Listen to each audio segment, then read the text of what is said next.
सार्थ श्री ज्ञानेश्वरी अध्याय 5वा संपूर्ण भावार्थ. मागील 4थ्या अध्यायात भगवंतांनी आत्मज्ञानाची प्रशंसा केली, अर्थात कर्मसन्यासाची किंवा ज्ञानमार्गाची अनेक रीतीने महती वर्णनपूर्वक स्तुती केली. पण शेवटच्या श्लोकात मात्र अर्जुनाला तू कर्मयोगाचा अवलंब कर व युद्धाला उठ उभा राहा असा उपदेश केला.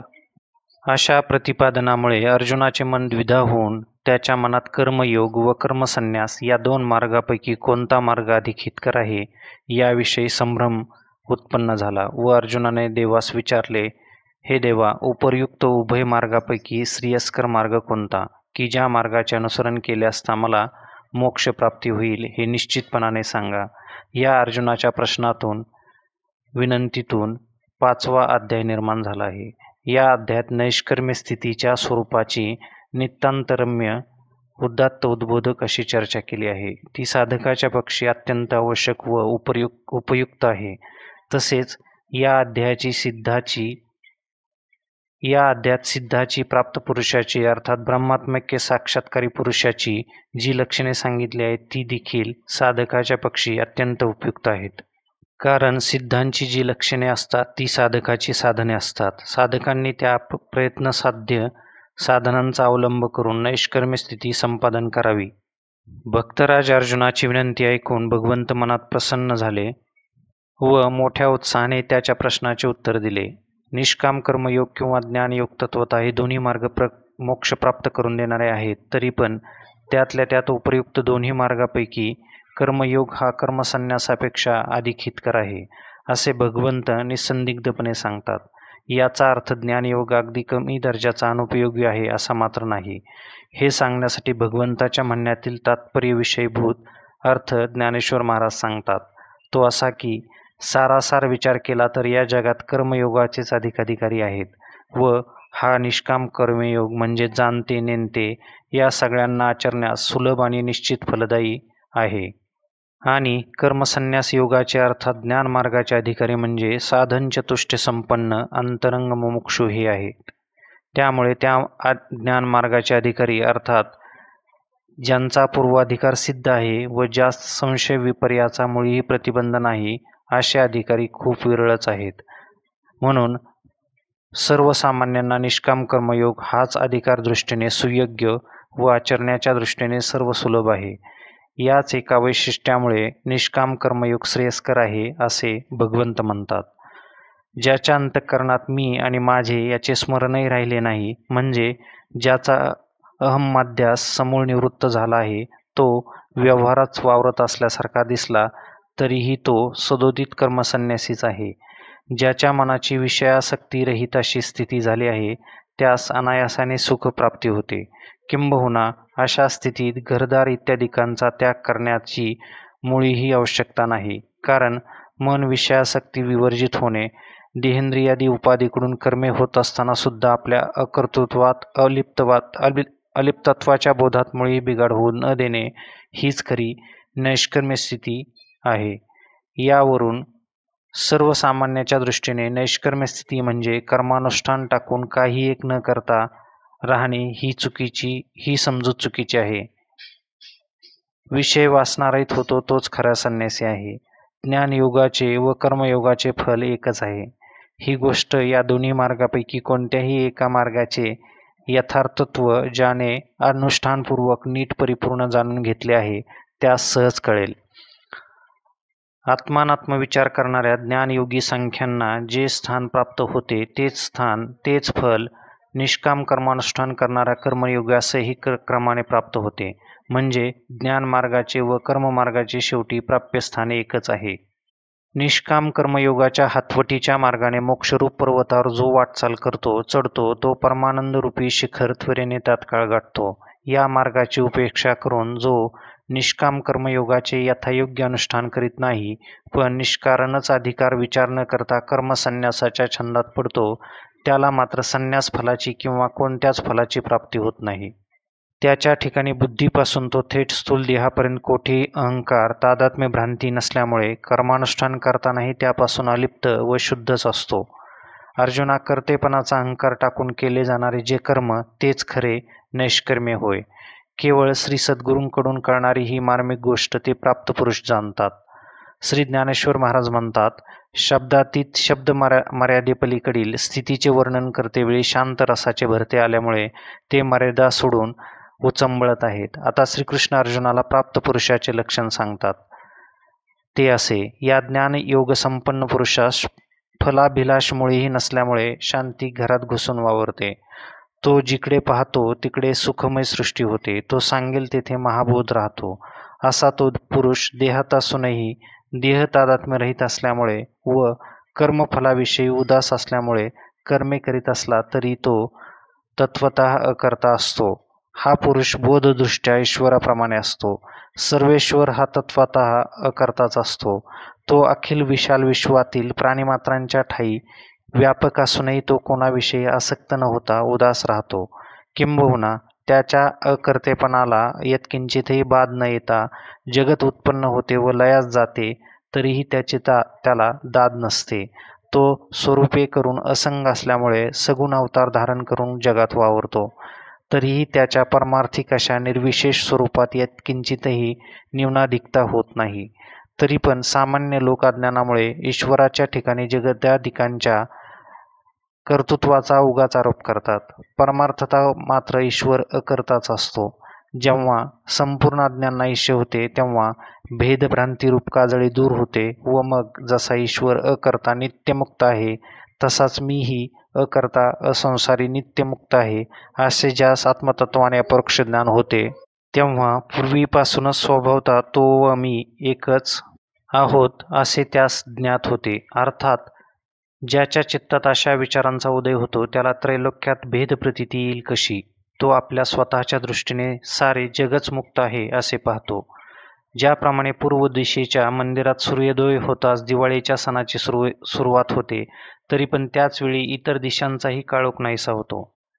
या व्यापक अनुभूतीसाठी बुद्धिनिश्चयाने ब्रह्माचे आत्मतत्वाने ज्ञान झाले म्हणजे साधक आपण आपणास ब्रह्मरूप मानू लागतो व तो रात्रंदिवस ब्रह्मपरायण होऊन अखंड ब्रह्माकार वृत्तीरूप निदिध्यासन करीत असतो. मग ते बरवे ज्ञान त्याच्या हृदयाचा शोध करीत येते व त्यास ब्रह्माचे आत्मतत्वाने साक्षात्कारात्मक ज्ञान प्राप्त झाले की मग त्यास समतादृष्टी सर्वत्र व्यापक ब्रह्मदृष्टी लाभते. तिचे शब्दाने अधिक वर्णन काय करू? त्या समदृष्टी पुरुषास भेदप्रतीती अशी होतच नाही. कारण जर अहंकार देहतात्मात भ्रांती उर्वरित राहिली असेल तरच त्यास भेदाची प्रतीती होईल. पण सिद्ध पुरुषाची ती देहात्म भ्रांती मुळात पूर्णतया नाहीशी झालेली असते. त्यामुळे आता त्याच्या ठायी भेदभाव राहत नाही. अतएव सर्वत्र म्हणजे सर्व ठिकाणी किंवा देश परिच्छेदरहित, सदा म्हणजे सर्व काळ, काल परिच्छेदरहित, सम म्हणजे सर्व वस्तूत, साधारण व्याप्त किंवा वस्तू परिच्छेदरहित असे जे अद्वय ब्रह्म ते आपणच आहोत हे समदृष्टीचे तत्व तो पूर्णतया जाणतो.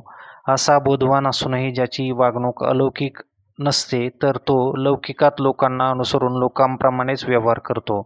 त्यामुळे त्याला संसारी लोक ओळखत नाहीत. त्याचे नामरूप जगाप्रमाणे असले तरी त्याचे मन मात्र समतेस ब्रह्मभावास प्राप्त झाले असल्यामुळे तो बोधदृष्ट्या ब्रह्मच आहे असे भगवंत सांगतात. समदृष्टीचा तत्ववेत्ता आत्मस्वरूपाला सोडून इंद्रियरूपी गावातच येत नाही. कारण तो देहेंद्रिय तादात्म्य रहितच झालेला असतो. मग तो विषय सेवन करीत नाही. यात आश्चर्य ते काय?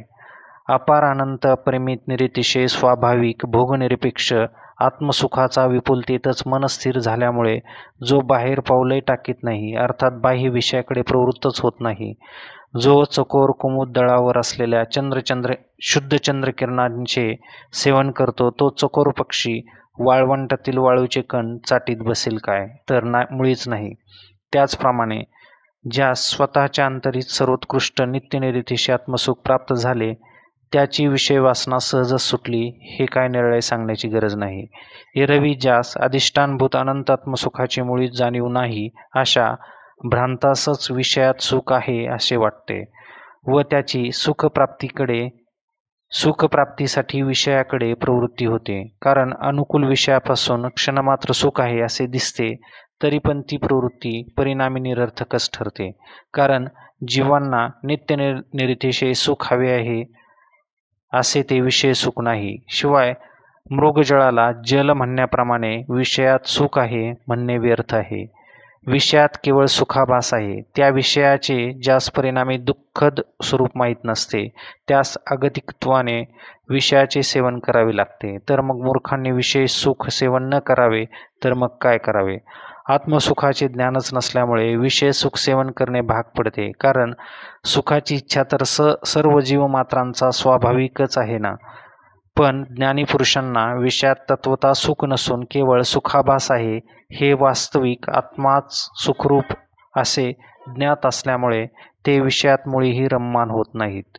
विषय सुख म्हणजे दुःख समजून त्याचा त्याग करतात व त्यांना होणारे सुख हे बाह्य विषयोपभोगाप्रमाणे भोगता भोग्य भोग या त्रिपुटीने युक्त असे नसते.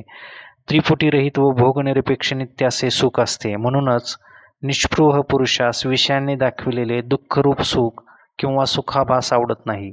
किंबहुना यथार्थ ब्रह्मात्मिक ज्ञानाच्या ठिकाणी या विषयांची वार्ताही नसते. त्यांनी देहात असतानाच बोधाने देहतादात्म्य भ्रांतीची निवृत्ती केलेली असते. त्याला आपल्या अंतरीच होणारी त्रिपुटीरहित भोगनिरपेक्ष सोलीव स्वरूपभूत आत्मसुखच असते. द्वैताचा तर पूर्णतया निराश असल्यामुळे ऐक्य होते अगर ऐक्य आहे असे म्हणणारा साक्षी तरी कोण उर्वरित राहिला आहे? म्हणजे द्वैतनिरपेक्ष अद्वय स्थिती अद्वयानंदावस्था उर्वरित राहते. म्हणून ते सुख अवर्णनीय आहे. जे स्वतः ब्रह्मनिष्ठ आहेत त्यासच हे वर्म कळेल. ते ज्ञानी म्हणजे आपणच आपल्या सुखात रममाण झालेले असतात.